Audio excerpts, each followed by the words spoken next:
벌써 선풍기가 등장했습니다. 많이 덥죠?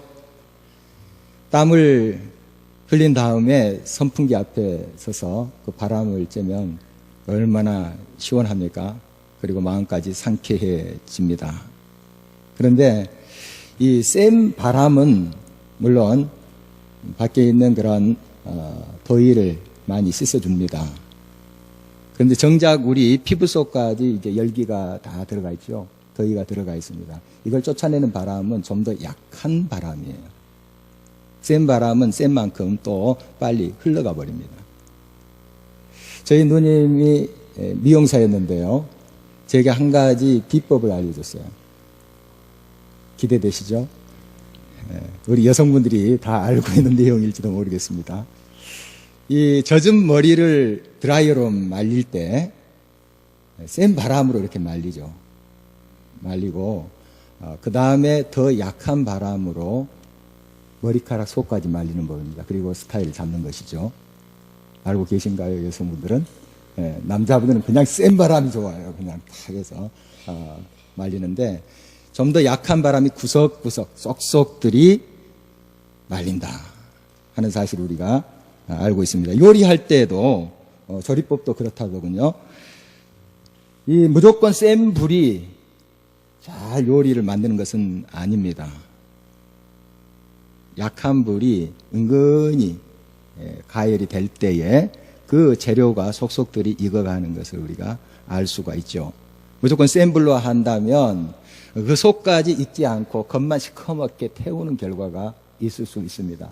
그래서 훌륭한 요리사들은 어떨 때 센 불을 쓰고 어떨 때 좀 더 약한 불을 쓰는가 하는 것을 잘 압니다. 그리고 불의 세기에 따라서 음식 맛이 다르다 하는 소리도 하십니다. 정말 일리가 있는 것 같습니다. 우리 인생은 하나님의 은혜 없이는 못 삽니다. 지금 저와 여러분이 호흡하며 사는 것도 하나님의 은혜인 것입니다. 우리의 삶에 있어서 소낙비와 같은 하나님의 은혜가 있어야만 되겠습니다. 그러나 우리의 삶의 대부분에 있어서 이슬비처럼 적시는 은혜가 우리 가운데 있기 때문에 우리가 생명으로 항상 피어날 수 있다는 사실입니다. 그런데 우리는 이 부분을 무시하며 살기가 쉽습니다. 무조건 큰 거, 무조건 많은 거, 대박 터뜨려지는 거, 이런 것을 많이 선호를 합니다. 그러나 우리의 삶에 하나님의 생명으로 가득 꽃피게 하시고 또 역사하시게 하신 것은 하나님의 이슬비 같은 은혜인 것이라는 사실을 간과해서는 안 됩니다. 우리가 잔잔하고 또한 약하게 보인 듯한 그런 하나님의 은혜를 무시하고 또 우리의 삶 속에 세부적이고 또 작은 것을 소홀히 함으로 일어나는 참사를 우리는 지금도 목도하고 있습니다. 작은 것은 무시하는 것, 사소한 것을 지나쳐버린 것, 아주 나쁜 그런 우리의 삶의 자세라고 볼 수가 있습니다. 우리는 날마다 하나님의 이슬처럼 내리는 그 은혜를 감사하면서 귀하게 여길 줄 알아야 되겠습니다. 오늘 우리가 말씀을 통해서 지금도 여러분의 삶 속에 또 우리 공동체에 이 나라 이 민족 가운데 이슬비처럼 내리는 그 주님의 은혜를 다시 한번 바라보면서 꼭 붙잡는 시간, 그리고 감사와 찬양이 있는 시간 되었으면 하는 것입니다. 오늘의 본문은 사랑의 선지자로 알려진 호세아가 남북 분열 왕국 시대 때에 북쪽 왕국에서 활동하면서 외쳤던 하나님의 말씀입니다. 특별히 그동안 호세아서를 쭉 보면은 13장까지는 계속 이스라엘의 멸망과 또한 그 하나님 배반하는 것을 고발하고 지적하고 하는 그러한 내용이 기록되어 있습니다. 이 14장은 좀 분위기가 달라졌어요. 너희들이 돌아오면 회복하리라, 싸누리라, 고치리라 하는 희망의 메시지인 것입니다. 당시 이 이스라엘의 북쪽에는 아수르라는 큰 나라가 있었습니다. 굉장한 힘을 쓰는 그런 나라가 있었고요. 저 남쪽에는 애굽이라는 나라, 이집트가 있었죠. 이 이스라엘은 그 중간에 끼어서 눈치를 보고 있었어요. 북쪽 아수르, 남쪽 애굽의 눈치를 보면서 항상 긴장하면서 살고 있었고, 특별히 이 아수르가 세력이 더 확장됨으로써 계속 이 이스라엘을 삼키려고 하고 있었던 그런 상황이었던 것이죠. 자, 상황이 이렇게 되면 정신을 차려야 됩니다. 백성들이 정신을 차려야 돼요. 그러나 이 이스라엘의 백성들은 정신을 차리지 못했어요. 지도자부터 정신을 차리지 못했습니다. 소망이 있겠습니까? 이 공식이 딱 나와 있어요. 이런 위급한 순간, 이런 위경에서 정신 안 차리면 그 결과가 어떻게 되는가 하는 것이 공식이 나와 있다고요. 성경에도 나와 있고 우리 역사상 우리 개인적인 삶 속에서도 그 결과가 나와 있어요. 우리 성경에 보면 정신 안 차린 북이스라엘 어떻게 됩니까? 아수르에 의해서 주전 722년에 망합니다. 다 공식이 나왔는데도 그렇게 많은 하나님의 사람들이 가서 외쳤습니다. 하나님의 경고의 말씀을 외쳤어요. 흘러보냅니다. 안 들었습니다. 회개하지 않았습니다. 왕부터가 회개하지 않아요.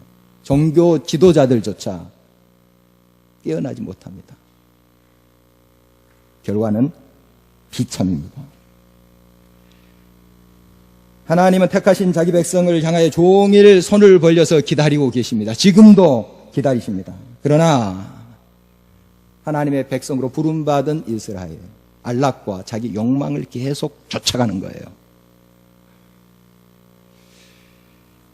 바로 그 증거가 온 이스라엘 땅에 우상이 창궐한 것이옵니다. 우상이 가득한 거예요. 이 우상이 뭡니까? 자기 욕망을 쫓아서 세우는 것 아니겠습니까? 여러분, 예를 들자면 금송아지를 우상으로 만들었다 합시다. 송아지를 만들어 놓고 금송아지시여 영광과 존귀와 찬송을 받으시옵소서. 우리는 녹아지겠습니다. 없어지겠습니다. 당신 영광을 받으소서. 그렇게 우상 섬기는 사람 어디 있습니까? 이 세상에. 없습니다. 없어요. 다 복 달라는 거예요. 우상을 세워놓고 복 주시고 형통케 하시고 자손 잘 되게 하시고 그래서 세워놓은 거예요. 그게 우상입니다. 그게 우상이에요. 우상 세워놓고 막 존귀와 찬송 영광 받으십시오. 그렇게 안 해요. 나는 없어질지라도 복 안 줘도 이래도 줬사오니 홀로 영광 받으소서. 그렇게 우상 섬기는 사람 없습니다. 여러분, 우리는 전혀 다르잖아요. 우리의 인생의 목적이 무엇입니까? 또 우리가 하나님 앞에 와서 예배드리는 목적이 뭐예요? 물론 은혜 받고 감동 받고 우리의 삶의 변화를 꾀하는 것, 물론 그런 목적도 있죠. 궁극적인 목적은 하나님의 영광을 위한 것 아니겠습니까? 주님, 영광 받아 주십시오. 나의 모든 삶을 주님 앞에 드립니다. 주님이 홀로 존귀와 찬송을 받아 주십시오. 이게 진짜 아니겠습니까? 이게 진짜 예배입니다. 그런데 지금 북쪽 이스라엘은 완전히 그것이 거꾸로 돼버렸습니다. 자기 욕망을 위해서 저 북쪽의 단이라는 곳과 남쪽의 베델이라는 곳에 송아지 우상을 세워놓고 있어요. 그래서 이것이 하나님이다. 백성들에게 그렇게 이야기하면서 하나님 예배합니다. 다 이렇게 이야기를 합니다. 말로는. 그러나 우상한테 가서 절하고 경배하고 하는 거예요. 이러니 그들이 하나님의 말씀을 제대로 듣겠습니까? 그들의 결과는 뻔한 것이죠. 그래서 호세아가 계속 경고의 말씀을 전하고 있는 것을 우리가 보게 됩니다. 지금은 우리가 돌아가야 될 때입니다. 다시 말씀드려서 하나님과 바른 관계를 회복해야 될 때입니다. 정신 차려야 될 때입니다. 이경 가운데 더 우리가 깨어서 하나님 앞에 나아가야 된다는 사실입니다. 이것이 살 길이에요. 이것이 생명이 다시 꼽힐 수 있는 유일한 길인 것입니다. 포도나무 가지가 그 줄기에 붙어 있을 때에 싹을 틔우고 꽃을 피우고 열매를 맺지 않습니까? 그러나 줄기에서 떨어지면 어떻게 됩니까? 말라서 죽게 되는 것입니다. 예수님의 비유 중에 있는 말씀 아닙니까? 또 우리가 쉽게 생각할 수 있는 예입니다. 참 생명이신 그분과 함께하는 삶 속에 참 생명이 흐르게 되고 거기에 참된 향기가 드러나는 것이고 거기에 참된 알찬 열매가 맺혀지는 것 아니겠습니까? 그러나 지금 이스라엘은 하나님의 생명 가운데 점점 떨어져 나가고 있었던 것이죠. 죽어가고 있었던 것이죠. 이런 상황을 직시하면서 하나님께 돌아와야 되는데, 우리가 잘못됐구나, 하나님 앞에 우리가 다시 돌아가야지 하고 결단하고 하나님께 나와야 되는데 계속 자기 길로 갔단 말입니다. 그 결과가 어떻게 되겠습니까? 오늘 1절 말씀이 이렇게 말하고 있습니다. 이스라엘아, 내 하나님 여호와께로 돌아오라. 내가 불의함으로 말미암아 엎드려 졌느니라. 삶이 부패하고 무질서한 것은 하나님과 관계가 깨졌기 때문에 그래요. 참 생명의 원천이신 그 하나님께로부터 생명이 들어와야지 우리의 삶이 가능한 것 아니겠습니까? 참된 향기가 우리의 삶을 통해서 드러나는 것이 아니겠습니까? 그런데 하나님과의 관계가 깨져버렸어요. 이것이 불의예요. 반대로 의라는 것은 하나님과 올바른 관계를 말합니다. 하나님께 온전히 돌아와서 하나님과 하나 되는 것, 바로 이것이 성경에서 말하는 의예요. 혹시 여러분의 삶 속에 이 불이 하나님과 온전한 관계 속에 있지 않는 부분이 있거든 빨리 돌이켜야 됩니다. 늘 하나님 앞에 우리 자신을 살피면서 하나님과 멀리 떨어져 있는 그 부분이 있거든 빨리 하나님께로 돌아가야 된다는 것입니다. 불의에서 어떻게 구체적으로 의의 상태로 우리가 돌아갈 수 있을까요? 오늘 말씀이 이렇게 말하고 있습니다. 말씀을 가지고 여호와께로 돌아와서, 말씀을 가지고 여호와께로 돌아와서. 여러분, 하나님께 돌아갈 수 있는 것은 날마다 말씀 앞에 우리 자신을 돌아볼 때 가능해요. 돌아감은 돌아봄에서 출발한다는 사실이에요. 하나님께 온전히 돌아가고 의의 관계를 다시 맺기 위해서는, 돌아가기 위해서는 우리 하나님 앞에 늘 자신을 비춰야 됩니다. 자신을 돌아봐야 된다는 사실이에요. 여러분의 삶에 말씀이 있습니까? 여러분의 가슴에 말씀이 살아 있습니까? 말씀 없이는 우리 온전히 하나님 앞에 돌아갈 수 없습니다. 중세 카톨릭 교회가 많이 썩었다는 내용을 여러분들이 학창시절 때 배웠을 거예요. 얼마나 썩었습니까? 정말 교회는 의리의리하게 성당을 지어냅니다. 곳곳마다 찬송 소리가 유럽 천지를 뒤덮습니다. 다 이렇게 기독교 나라가 되지 않습니까? 근데 썩었다는 거예요. 찬송 소리 있고 기독교 문화가 꼽히는데 썩었다는 거예요. 왜 그런 줄 아세요? 말씀이 떠났어요. 물론 훌륭한 예배 예전이 있었습니다. 좋은 전통이 있었어요. 우리는 또 그것을 굉장히 귀하게 여겨야 됩니다. 그러나 말씀을 무시해버린 거예요. 몇몇 지식층들 또 사제들만 라틴어로 성경 읽어요. 성도들은 모릅니다. 무슨 말인지 몰라요. 그 당시에 또 문맹률도 굉장히 높았어요. 유럽이라고 해서 굉장히 지식층과 사는 것은 아닙니다. 사실 지금 우리나라가 저 유럽의 어느 국가에 비교한다면 문맹률이 낮아요. 오히려 우리나라 굉장히 교육열이 높습니다. 아직까지 중학생인데도 글을 못 읽는 그 학생들이 상당히 많았습니다. 제가 영국에서 공부할 때. 그래서 토니 블레어가 막 이제 수상이 돼가지고 에듀케이션 하면서 그렇게 부르짖었어요. 교육. 그 전에 대체 수상이 이렇게 생각을 했죠. 이 나라 20% 엘리트들을 잘 교육해서 세워놓으면 80%를 먹이 살린다. 지난주에 말씀 파레토 법칙. 그걸 적용한 거예요. 그랬더니 80%의 학생들이 중학교 들어가도 다는 아니지만 많은 수가 글을 못 읽는 거예요. 불과 20몇 년 전이에요. 요즘이야 많이 달라졌겠죠. 우리 많이 지금 문맹률이 낮습니다. 많이 깨우쳤어요, 우리가. 깨우치고. 중세시대는 더 심했다는 거죠. 그들이 직접 하나님의 말씀 못 읽었어요. 그래서 그 모든 제도와 전통이 이 고차가 된 겁니다. 점점 딱딱한 그런 껍질이 돼버린 거예요. 내용이 없습니다. 말씀이 살아있어야지 말씀에 우리 자신을 비추고 잘됐나 잘못됐나 살펴볼 수 있는데 말씀이 없으니까, 돌아봄이 없으니까 돌이킴이 없어요. 돌아섬이 없어요. 그래서 썩는 거예요. 여러분의 삶을 썩게 만들고 말라 비틀어지게 하는 것이 무엇입니까? 말씀이 없으면 그렇게 돼요. 그러므로 제가 기가 닳도록 강조하는 게 있지 않습니까? 여러분, 날마다 하나님 말씀과 동행하는 묵상을 체질화시키라는 것입니다. 우리가 물론 여러 가르침을 통해서 또 설교 말씀을 통해서 은혜 받고 감동 받습니다.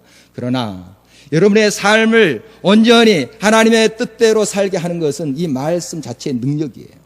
한 절이라도 여러분 하루를 시작하면서 묵상하고 시작하셔.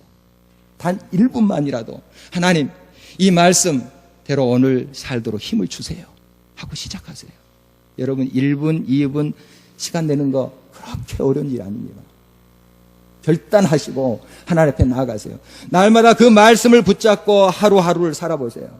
하루를 닫을 때 하나님께 그렇게 기도합니다. 하나님, 오늘 주신 말씀 그대로 제가 살았는지요 한번 돌아보고, 부끄러우면 또 고백하는 거죠. 그리고 채워주시고 함께 해주시고 은혜에 감사드리는 거죠. 그리고 하루를 닫는 것입니다. 이런 삶이 계속됨으로 말미암아 우리는 하나님께 온전히 나아가는 의의 관계, 하나님과 일치된 삶으로 나아가게 되는 것입니다. 그러므로 날마다 하나님 말씀을 가지고 돌아서야 된다는 사실 여러분 주목하시기를 바라는 것입니다. 그리고 불의가 제거되고 하나님과 올바른 관계가 회복되는 것을 하나님께서 원하십니다. 우리 속의 모든 죄, 하나님과 올바른 관계 속에 있지 못하는 부분들을 우리가 제거해 가야 됩니다. 이런 삶을 살게 될 때 구체적으로 우리의 삶 속에 변화가 일어납니다. 새롭게 되는 역사가 일어납니다. 그래서 우리의 예배의 본질이 회복돼요. 오늘 말씀 보면 수송아지 대신하여 하나님께 입술의 열매를 드리게 된다, 이런 표현이 있습니다. 입술의 열매란 것은 감사와 찬송을 말하는 것입니다. 우리가 하나님 앞에 예배 드릴 때 물론 수송아지 가지고 올 수 있습니다. 그러나 가장 하나님께서 원하시는 것은 감사와 찬송이에요. 감사와 찬송. 우리가 물론 은혜 받기 위해서 또 뭔가를 깨우치기 위해서 주님 앞에 나오기도 합니다. 물론 그 목적 틀리지 않습니다. 그러나 우선해야 될 것이 있습니다. 하나님께 감사와 찬송을 드리기 위해서 와야 됩니다. 드리는 예배가 돼야 된다는 사실이죠. 항상 이 점은 우리가 뼛속 깊은 곳에 각인시켜야 됩니다. 우리의 예배가 이렇게 회복돼야 돼요. 자꾸 우리 중심으로 예배, 기도, 찬송이 드려져서는 안 됩니다. 하나님 중심으로 하나님께 드릴 감사와 찬송을 가지고 주님 앞에 나아가야 된다는 것이죠. 이렇게 우리의 삶과 우리의 예배가 회복돼야 됩니다. 이것이 돌아서는 거예요. 하나님께 온전히 나아가는 구체적인 모습인 것입니다. 하나님과 올바른 관계의 삶은 오직 그분만을 의지하는 삶을 결단합니다. 하나님만을 의지하겠습니다. 하나님만이 나의 하나님이십니다 하고 결단하는 삶이에요. 그래서 호세아가 지금 백성들에게 그 결단을 촉구하고 있는 것이에요. 세 가지를 촉구하고 있는데요. 3절 말씀을 주목해 보십니다.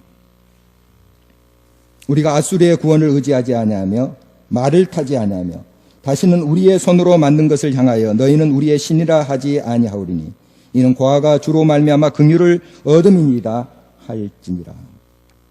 호세아는 조국 이스라엘 향해서 세 가지를 결단하는데 이 아수르를 의지하지 말라 하는 말을 하고 있습니다. 이 아수르는 아까도 잠깐 말씀드렸다시피 굉장한 세력을 떨쳤던 나라입니다. 신 바벨론 제국이 등장하기 전까지 약 520여 년간 이 상아시아 또 초원 그 사막 일대, 광야 일대를 다 장악했던 사람이에요. 흔히 저기 초성들 지역, 여러분 옛날 역사 또 지리 시간에 배웠던 초승달 그 지역의 그 비옥한 땅을 다 장악했던 그런 나라예요. 굉장히 큰 나라입니다. 이 나라 의지하지 말라는 거예요. 그 나라. 여러분 그 나라랑 싸우라 하는 뜻은 아니에요. 적대시해서 항상 대항하라 이런 뜻은 아닙니다. 이 말의 강조점을 여러분 아셔야 돼요. 왜 자꾸 아수르만 의지하려고 하는가? 하나님을 의지해야지. 여기에 강조점이 있는 거예요. 다른 나라와 하친할 수 있고 서로 또 협의할 수도 있습니다. 도움을 얻을 수 있고 도움을 줄 수도 있어요. 그건 너무 당연한 거예요. 그러나 그 나라를 의지하고 무언가 도와주겠지 이것만 기다리지 말라는 거예요. 하나님만을 온전히 기다리라. 하나님만을 온전히 의지해라 하는 강조점이 여기에 있는 것입니다. 두 번째로 말을 타지 말라 하는 말은 이 당시에 군말을 이야기합니다. 이 군말은 애굽에서 수입을 해왔어요. 요즘 말하면 무기 수입이에요. 물론 우리가 무기를 수입할 수 있습니다. 전투기 수입할 수 있고 여러 살상하는 무기를 또 수입하기도 합니다. 그러나 이것도 역시 어디에 강조점이 있는가 여러분 기억하라는 것입니다. 우리가 핵포탄을 만들었다 합시다. 안전하다. 안전하긴요. 북한이 지금 핵포탄 만들었고 안전하다. 안전하긴요. 안전할 수 없어요. 그거 의지하지 말라는 겁니다. 하나님만을 의지해라. 지금은 깨야 될 때고 하나님께로만 돌아와야 될 때다. 이렇게 강조하고 있는 것입니다. 요즘 암암리에 강대국들이 서로 만나서 협의를 하는 것 같습니다. 이렇게 우리가 한번 생각해 볼 수 있어요. 러시아와 미국이 만나요. 암암리에. 만나서 이렇게 협상할 수 있어요. 자, 미국 너 우크라이나에서 한 발 빼. 나 동아시아에서 내 한 발 뺄게. 러시아랑 미국이 그렇게 담합할 수 있어요. 지금 그렇게 하고 있잖아요. 중국과 러시아가 만나요. 그래서 그렇게 조정합니다. 우리 힘이 있습니까? 눈치 보고 살면서 힘이 있습니까? 유사시에 어떤 일이 일어났을 때 중국도 우리 도움이 되지 않아요. 러시아가 우리를 도와줄 줄 알죠? 아니에요. 미국? 아니에요. 우리가 미국에 많이 덕을 봤죠. 물론 우리를 위해서 얼마나 많은 희생을 했고 참 고마운 나라입니다. 그러나 미국이 결정적인 순간에 우리를 하염없이 도와줄 거다. 아닙니다. 아니에요. 전시작전권 이양 문제도 그래요. 지금 연기가 되고 자꾸 이제 이렇게 됩니다만은 언젠가는 우리가 이제 그 이양에서 우리 스스로 이 나라를 지켜야 되겠죠. 물론 도움을 유사시에 또 받을 수는 있겠습니다. 그러나 우리가 어느 큰 나라에 아수르든 애굽이든 그 나라를 의지해서 그 나라가 도와줄 것이야. 넉놓고 있으면 안 된다는 사실이죠. 우리 알고 있잖아요. 오늘 이 말씀의 초점은 그러므로 우리의 인생의 모든 보호자 되시고 산성이 되시고 힘이 되시는 지혜가 되시는 하나님께로만 돌아오라 하는 거예요. 그 하나님을 온전히 붙잡으라 하는 거예요. 지금 그래야 될 때입니다. 지금 다른 어떤 세상의 세력과 힘을 의지할 때가 아니고 지금 깨어서 하나님을 붙잡아야 될 때라는 사실입니다. 지금 이 민족을 향한 하나님의 메시지예요. 그러기 위해서는 교회가 먼저 깨어나야 되지 않겠습니까? 교회가 깨어나야 됩니다. 그래서 세 번째 제거해야 될 그것이 무엇입니까? 우상이라고 하는 거예요. 우상. 우상이 뭡니까? 우리가 잘 알고 있다시피 하나님의 자리에 다른 어떤 것이 앉아있는 것. 그게 우상이에요. 내가 앉아있으면 그게 우상이고 이단이에요. 하나님 대신에 자기가 딱 버티고 앉아있는 거예요. 건강한 교회라 하는 그런 곳에서도 이런 모습이 생겨날 수가 있습니다. 우리가 여러 크고 작은 교회들 지금 문제들 이렇게 부각되어서 세상 사람들로부터 지탄을 받고 있잖아요. 귀가 닳도록 듣는 이야기입니다. 그 모든 교회의 문제의 뿌리를 보면 돈이 얽혀 있습니다. 뭐 명분 여러 가지 있어요. 대단한 명분이 있어요. 딱 거슬러 올라가면 돈이에요. 그리고 거짓 명예. 거짓 명예. 이게 딱 틀어박고 있어요. 이게 우상이에요. 이게 우상이라고요. 이거 제거하지 아니하면 교회 소망 없습니다. 이 한국 교회, 이 한국 민족, 이 나라 소망 없어요. 제거하고 돌아와야 됩니다. 돌아와야 돼요. 그리고 내 자신이 그 앉아있는 자리를 비워서 나의 자리로 돌아가야 돼요. 그리고 하나님께 그 자리를 돌려드려야 됩니다. 돌려드려야 돼요. 모든 영광 하나님이 받아주십시오. 주님만이 우리의 의지 되십니다. 주님만이 우리의 힘이 되십니다. 주님만이 우리의 목표가 되십니다. 고백해야 되는 것입니다. 그렇게 나아갈 때 이곳에 소망이 있습니다. 여러분, 이러한 고백과 이러한 회개는 입술만 가지고 해서는 안 됩니다. 한 랍비가 이런 이야기를 했어요. 한 사람은 그 말들은 먼저 속 사람이 하는 말에서 나와야 된다. 한 사람이 하는 그 말은, 발설하는 것은 속 사람이 말하는 그 말에서 나와야 된다. 진심이 돼야 된다는 것이죠. 우리가 하나님을 의지합니다. 하나님께 돌아갑니다. 입술의 고백으로 그치는 것이 아니라 우리의 심령으로부터 회개가 일어나야 됩니다.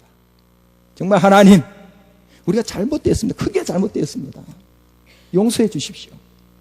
인간을 의지하려고 했고 세상의 권력과 힘을 의지하려고 했습니다. 그 그늘에 우리가 피하려고 했습니다. 그러나 이제 하나님께로 온전히 돌아갑니다. 말씀을 가지고 하나님 말씀을 붙잡고 그 말씀 따라 살겠습니다. 이렇게 나아가야 될 것입니다. 여러분, 크고 작은 어려움 속에 우리는 처해 있습니다.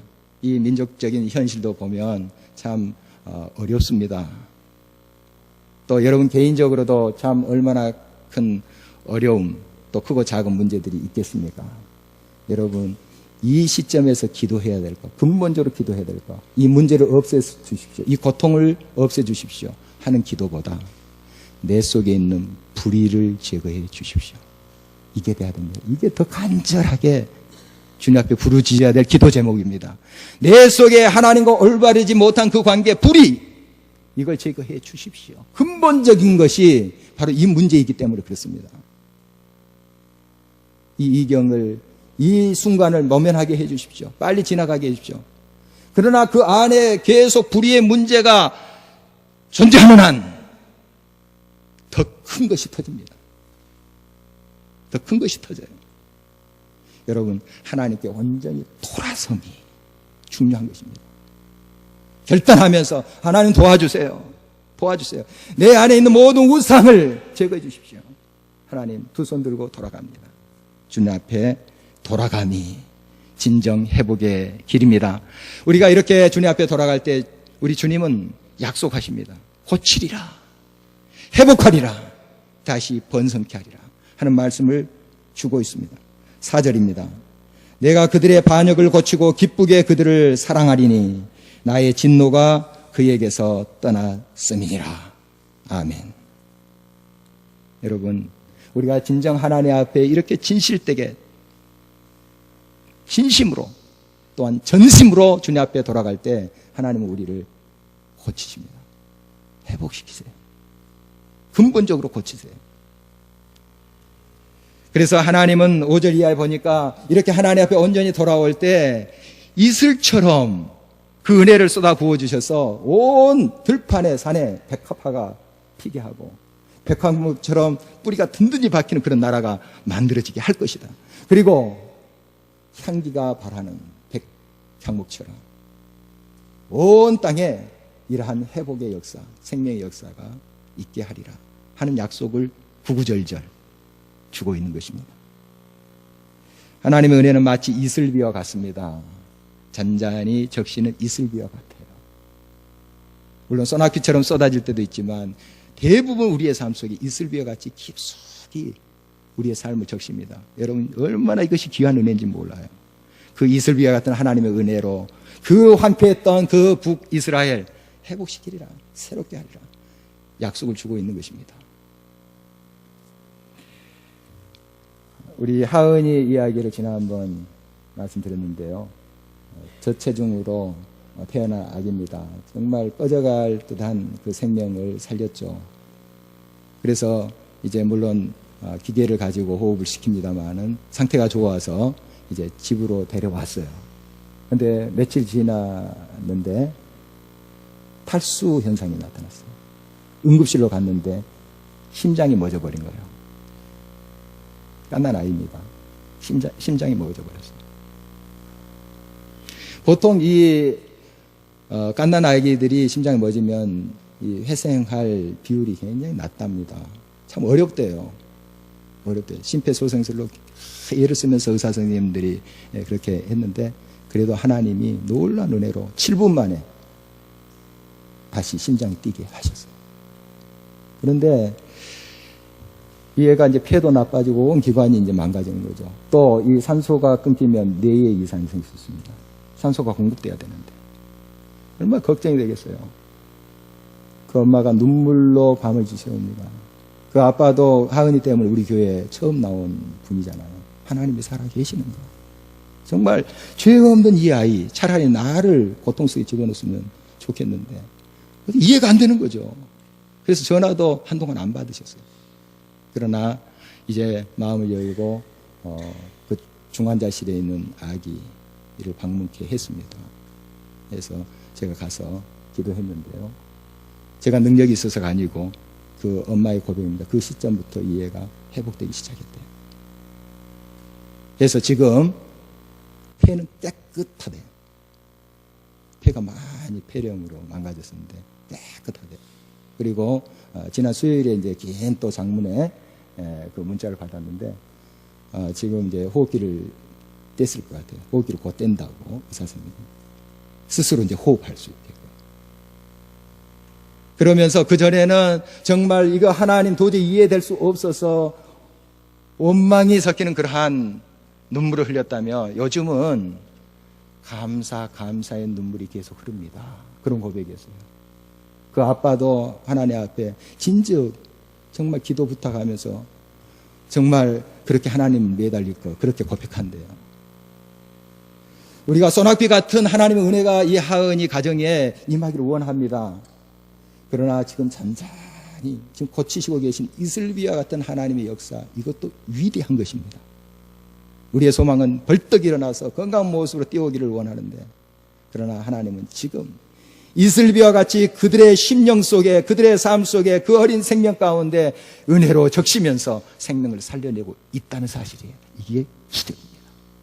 이게 하나님의 역사예요. 여러분 지금 우리가 이제 환경주의를 맞이하면서 이렇게 좀 말씀을 적용해 봅니다. 로마서 8장 말씀해 보면 지금 피조물들이 신음하고 있대요. 신음하고 있대요. 아시잖아요. 얼마나 환경이 파괴되어 있어요. 그래서 하나님의 아들들이 나타난 것을 확수고대한대요. 하나님의 아들들이 나타나기를. 하나님의 아들들이 무엇입니까? 하나님과 바른 관계를 회복한 자들. 확수고대한대요. 피조물들이. 왜 그렇습니까? 우리가 불의로 하나님과 관계가 깨지면 이 땅도 신음해요. 피조물도 신음해요. 우리가 하나님 앞에 바로 서서 의의 관계를 바로 맺으면 이 땅들도 기뻐해요. 다시 피어납니다. 여러분 그러므로 지금 하나님의 부르심에 우리는 적극적으로 응답해야 됩니다. 하나님 우리가 돌아갑니다. 우리의 심령으로부터 다시 한번 하나님께로 돌아갑니다. 받아주십시오. 나의 우상을 제하고 불의를 제하고 하나님과 바른 관계 속에 말씀 따라서 날마다 나 자신을 비추고 돌아서고 주님 앞에 가까이 가기를 원합니다. 주님 도와주십시오. 결단하며 응답하는 저와 여러분이 될 때 우리를 통해서 다시 한번 하나님의 생명의 역사는 꽃이 피고 향기를 바라게 될 것입니다. 우리 함께 찬양하시도록 하겠습니다.